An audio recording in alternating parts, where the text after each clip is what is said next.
The latest game to escape the jail of the Wii U is Tokyo Mirage Sessions, the 2015 collaboration between Atlus and Nintendo that saw the heroes of Fire Emblem take the stage in a Shin Megami Tensei style JRPG. The game's initial trailer was met with some befuddlement, however, as the game eschewed both Fire Emblem's fantastical setting and Shin Megami Tensei's darker tone for Tokyo's vibrant and colourful idol and entertainment industry.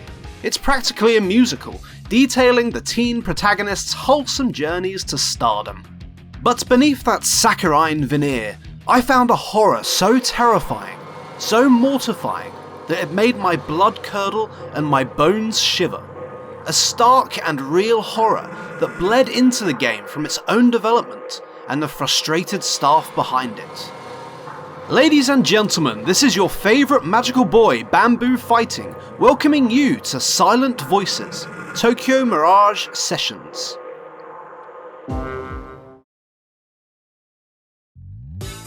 Tokyo Mirage Sessions is the story of Itsuki Aoi, a fairly typical and dull teenage JRPG protagonist and his adventures in a pop-influenza-stricken Tokyo, where the city is captured in a vibrant anime-fied snapshot that captured a lot of the feelings I had in the real city itself. The streets of Shibuya perfectly encapsulate the hustle and bustle, with its heaving crowds represented as a vibrant and faceless seething mass of colour. The scaled-down roads and buildings still give a sense of daunting size, and there's even a shop blasting catchy ads and music, battling for Itsuki's attention. It's not quite the simulation that Yakuza strives for, but it doesn't try to be, instead serving as a well-realised rendition of the city that neatly meshes with the game's colourful aesthetic. That is, until the city gets all shades of fucked up. Shit! Pretty early on, the nefarious Mirages attack, casting the city in a shadow that dampens the glow it held and turning its streets into something like those shitty phone videos of Wuhan doing the rounds. Tokyo becomes a distorted, haunted and twisted version of itself, opening gates into the city's dark heart in the form of the Idolosphere, where Shibuya's renown as a fashion hotspot is twisted into hallways with giant mannequins. The Tokyo subway becomes a confusing mess of tunnels, and the TV station becomes a frantic attempt to carry out orders from barking directors. Fortunately, Itsuki and gang are here to save the day, and this is where the story really gets underway. After being sucked into an idolosphere and coming under attack from those nasty mirages, Itsuki gains a friendly mirage for himself, allowing him to do battle with these big old bullies by merging with his new buddy, Fire Emblem Awakening's Chrom, and transform into a magical boy. Hold up a minute, that's gimmick infringement. The game's combat has a lot more in common with its roots in Shin Megami Tensei than Fire Emblem, with battles featuring 3 of your lovable cast of teen idols duking it out with mirages in a JRPG-style turn-based combat system that doesn't add much different to what you might expect, but early on still presents a decent challenge. The game features SMT's rock, paper, scissors system, with your party and their enemies each having elemental and physical weaknesses and resistances. Combat centres around manipulating these by jamming the right weapon or magical ability in the right hole, triggering the game's session mechanic, allowing your buddies to jump in to give you a helping hand, or stab, or fire spell, or whatever session skill you've equipped them with. And it's a lot of fun to trigger these, even if the animations can get a bit long after the 5th time you see each of them. Things get a little trickier and more exciting when enemies can repel attacks of a certain trait. So you might find yourself activating a session only for the 3rd or 4th attack to actually do damage to one of your party. And this gets particularly messy when bosses throw a spanner in the works, resetting weaknesses and resistances, activating counters, or making mobs resistant to certain traits. Enemies can also jam their own weapons in your weak holes and start a session themselves. However, this just made the combat vastly more exciting to me, forcing me to attempt some bosses multiple times as I tried to formulate the perfect strategy to really claw a victory out of them.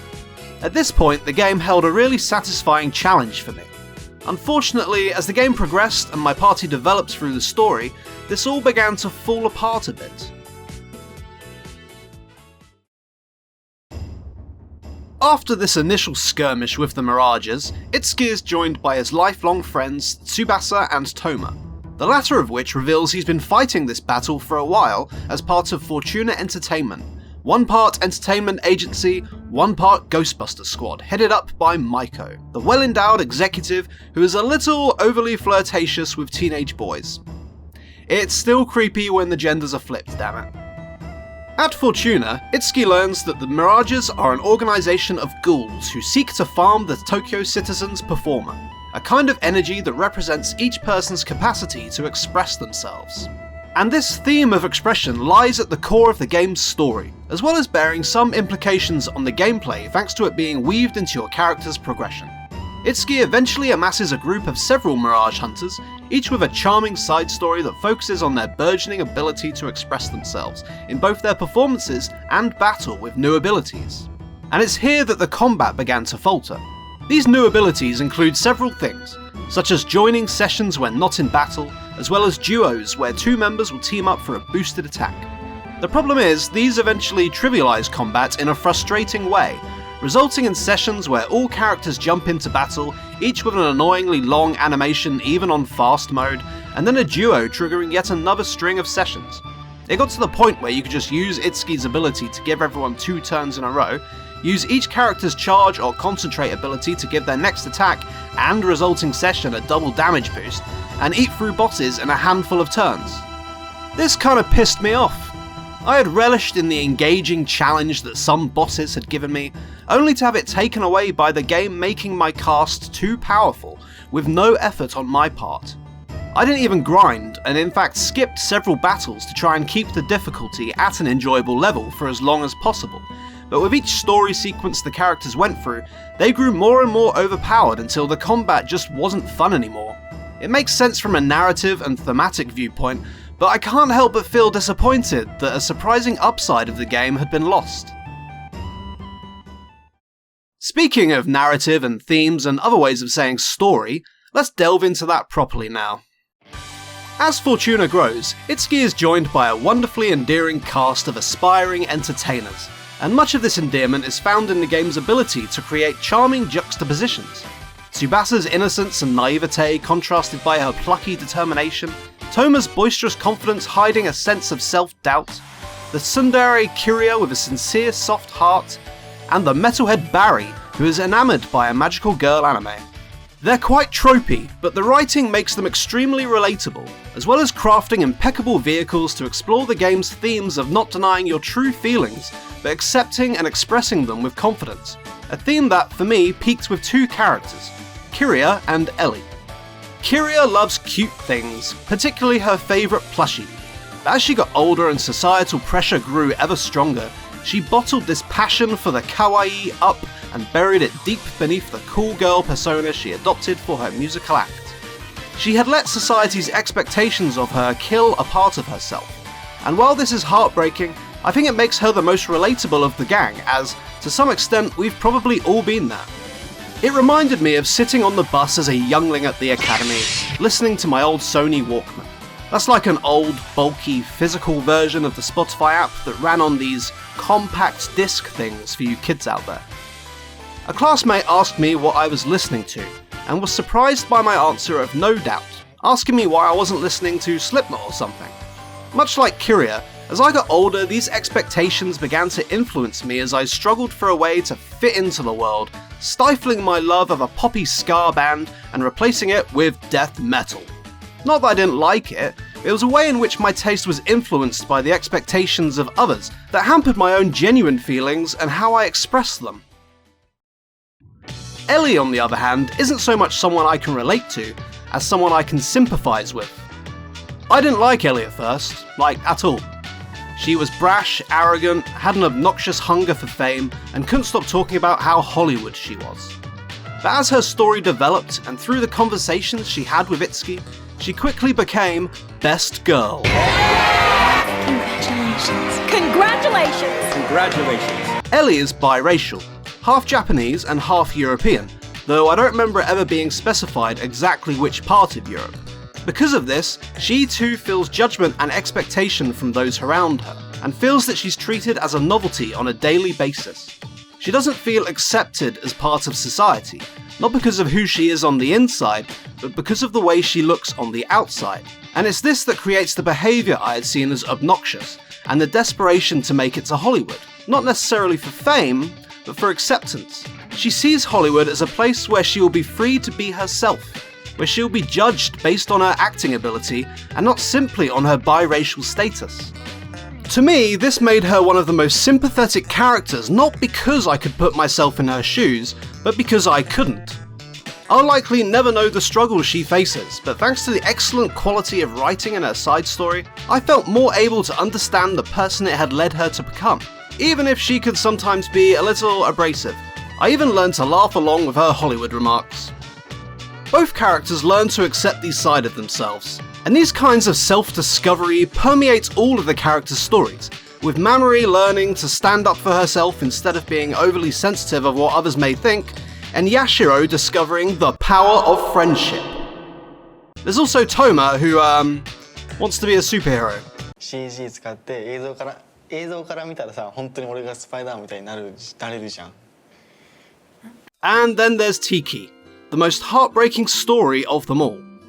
Tiki is the caged bird, a mirage trapped between her world and ours, able to watch Itsuki and friends find little joys in the world outside of her prison, but completely unable to join them. She can hear about donuts, have Itsuki buy her one and describe the taste of it, but can't ever take a bite herself. She can vicariously live as an idol through her Vocaloid that millions of people find joy in, but she can never perform for them in the flesh. It's an incredibly sad story that, without spoiling it, tugged on my brittle heartstrings right up until its conclusion. Tiki is also adorable, except for in the main menu where she looks like a malfunctioning Furby. As a whole, the character design is pretty much fine. Where some might have varying opinions is in Itsuki's harem, or the female members of the cast. Tsubasa, Maiko, and Kiria are all pretty well endowed, and it seems very obvious that they've been embellished a little to appeal to any teenage boys who might be looking for a new waifu. These girls are hotter than Project Melody, and even Tsubasa's in awe at the size of these fun bags.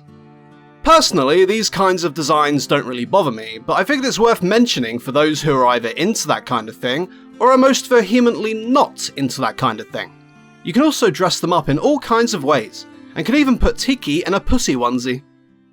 The mirages that the gang teams up with, all based on Fire Emblem characters I've largely never heard of, are really cool looking but feel a bit underutilised.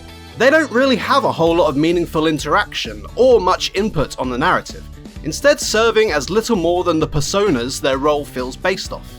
That said, there is the occasional bright spot, such as Draug acting like a doting grandfather to Mamoru, protecting her from sneezes and asking if she's grown in an absolutely adorable moment. But that's really the only memorable thing any of the Mirages do, in all honesty, and they feel like a huge missed opportunity. There's also the issue of characters feeling rather disconnected from each other as a whole.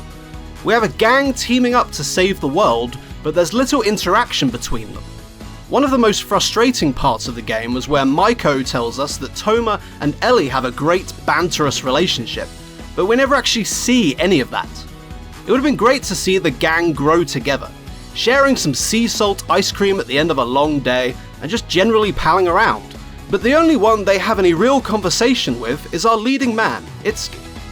And he's just such a boring blob of a main character. His entire development takes place in the span of about 5 minutes at the end of the game, and hearing the characters talk about him as the glue holding the gang together, when they really just used him as an errand boy when they needed a conduit for their own growth, was a bit of a head scratcher for me. In fact, while the characters' side stories are generally engaging and tell satisfying coming-of-age tales, the actual main story has some enormous issues. It doesn't really feel like a cohesive story for one thing, but instead a vehicle to introduce a new character every chapter so you can hang out with them in the side stories. For example, Tsubasa's stake in the Mirage attacks revolve around her sister, who went missing 5 years before, and the link between the two events. But this whole thing is resolved in the first chapter instead of serving as a through line for the entire story. After that, I don't really know what Tsubasa's stake in the adventure was, outside of general anime saving of the world type shenanigans, and the same is true for every character after whatever initial conflict drags them into Fortuna. The game is pretty light on its main narrative in this way. For example, while Yashiro appears throughout the game, his face turn doesn't really have much of a build. He just shows up after one chapter and says he's tired of being a miserable little prick and wants to try the power of friendship. The game has a very strict structure of conflict arising, doing a dungeon and getting a new character, and it's kind of boring. But where I found the greatest joy with the narrative was peering a little deeper, where I found a much darker core than I was expecting. I've been trying to keep spoilers to a real minimum so far, but from here on out I'll be getting pretty liberal with them. I won't be going too deep into the nitty-gritty of the game, but I will be talking about a lot of the thematic stuff. While Tokyo Mirage Sessions is a celebration of idols, actors and other entertainers, showing how much better their catchy pop songs and weird TV shows make our otherwise insufferable lives, I also found a lot of critique of the industry that surrounds them. Take the Mirages, otherworldly entities that break into our world, sucking up the performer that inspires us to express ourselves. Each of the dungeons end with a boss that is in fact a member of the industry, possessed by one of these ghastly nasties, using the poor sods' bodies to further their own cause. This, ladies and gentlemen, is a metaphor, or allegory, or whatever. I'm too dumb to know the difference between the two, I just like to sound smart to win your approval. I saw this all as a commentary on the idol industry, where young, passionate performers who wish to sing their own messages, expressing the feelings that lie in their own heart, have them torn out and replaced by that of their corporate overlords. The Mirages are even described as an organisation at one point, completing the image of a shadowy cabal of industry executives pulling the strings of their employees, forcing them to dance to their tune instead of their own. The game even offers a theory as to why this happens. The first major boss the gang face is Aversa, the Mirage possessing Tsubasa's sister. She spends the battle constantly screaming about her envy for our cast, raging at the fact that they have everything she wants. Meaningless dialogue, or a metaphor for record label bigwigs who desperately wish to live vicariously through their idols, their jealousy of them manifesting in dark and manipulative ways. Then take Horonozawa, the photographer possessed by one of these nasty Mirages. He makes a literal puppet out of Maiko, a lifeless mannequin to be contorted at his every whim, that presents a harrowing look at the modelling industry. It's made even more disturbing when, after the whole thing is resolved, Tsubasa resolves to just let photographers do whatever they want with her, so long as it buys her fame and fortune.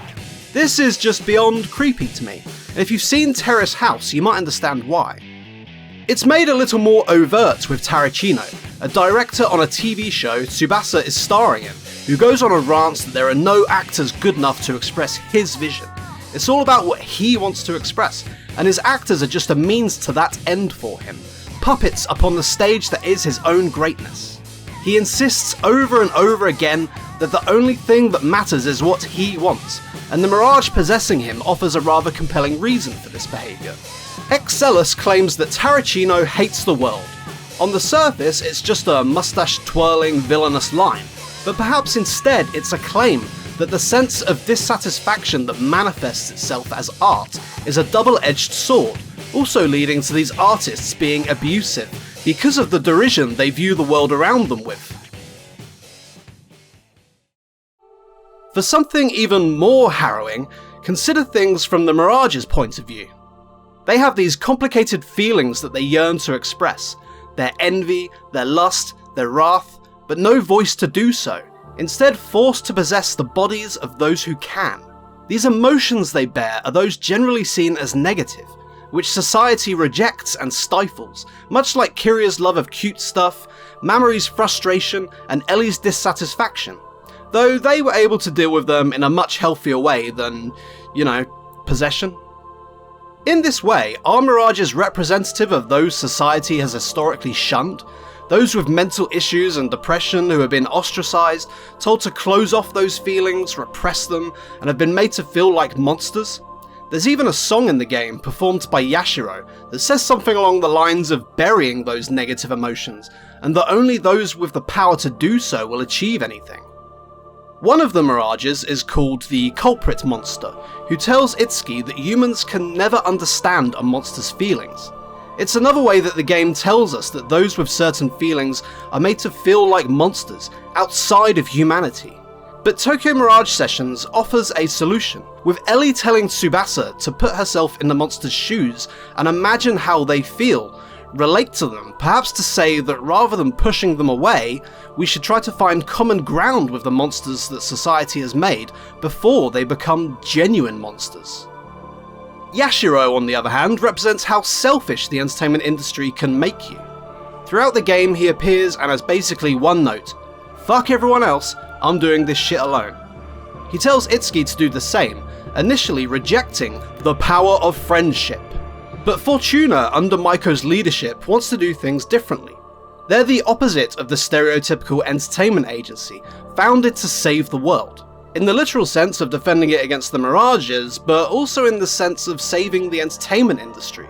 The cast don't just fight Mirages, but also work with them. A representation of how when the idol and the corporation can find common ground and work together, the issues the game shows us can be resolved, creating a better world for both of them. But then I started thinking, is this really about the entertainment industry at all? And that is when I realised the true dread that lies deep, deep within Tokyo Mirage Sessions, where I discovered a horror waiting for me beneath all the bright colours and musical numbers, where I discovered a cry for help from the developers themselves. Imagine it.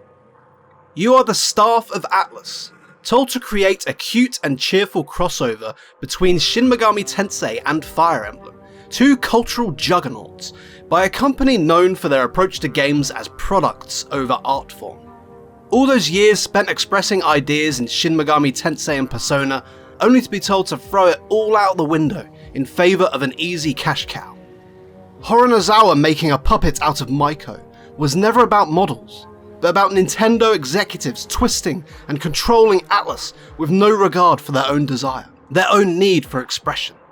Tarantino and his confusing dungeon of rushing around carrying out inane orders for an unruly and overbearing director was never about actors, but about hard-working programmers and the lofty demands made of them by micromanaging control freaks. Draug possessing Barry and commanding him to deny his true feelings had nothing to do with hiding his love of anime, but was a metaphor for executives stifling developers' true feelings and replacing them with a corporate-approved one.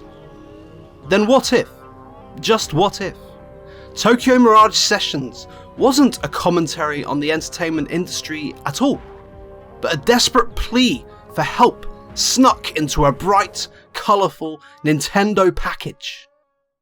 For the love of Hideo, I've cracked the code.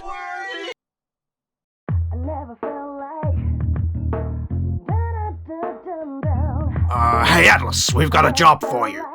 Cute anime crossover, Fire Emblem and Shin Megami Tensei. Sure, what kind of stories should we do? What themes shall we play with? None of that weird god-killing shit, okay? We're a family-friendly company for family-friendly individuals. Just keep it simple. Nothing dramatic. Wait a moment, what about... Just make it cute, damn it! I'm out of here. But my expression. These feelings must be told to the world. I've got it! But I'm going to need to call in some help.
Did this happen?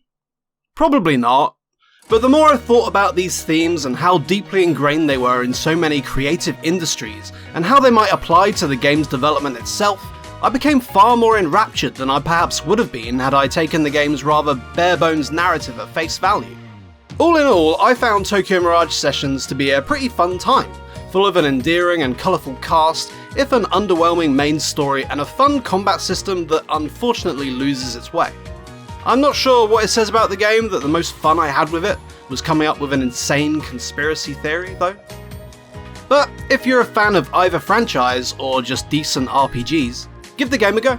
But if you're looking for a deeper experience, I'd probably look elsewhere. One place you can look is at all my other videos, where you'll find all manner of great games, so give me a subscribe, follow me on the Twitter, and come join my new Discord channel. But until next time, see you, Space Cowboy.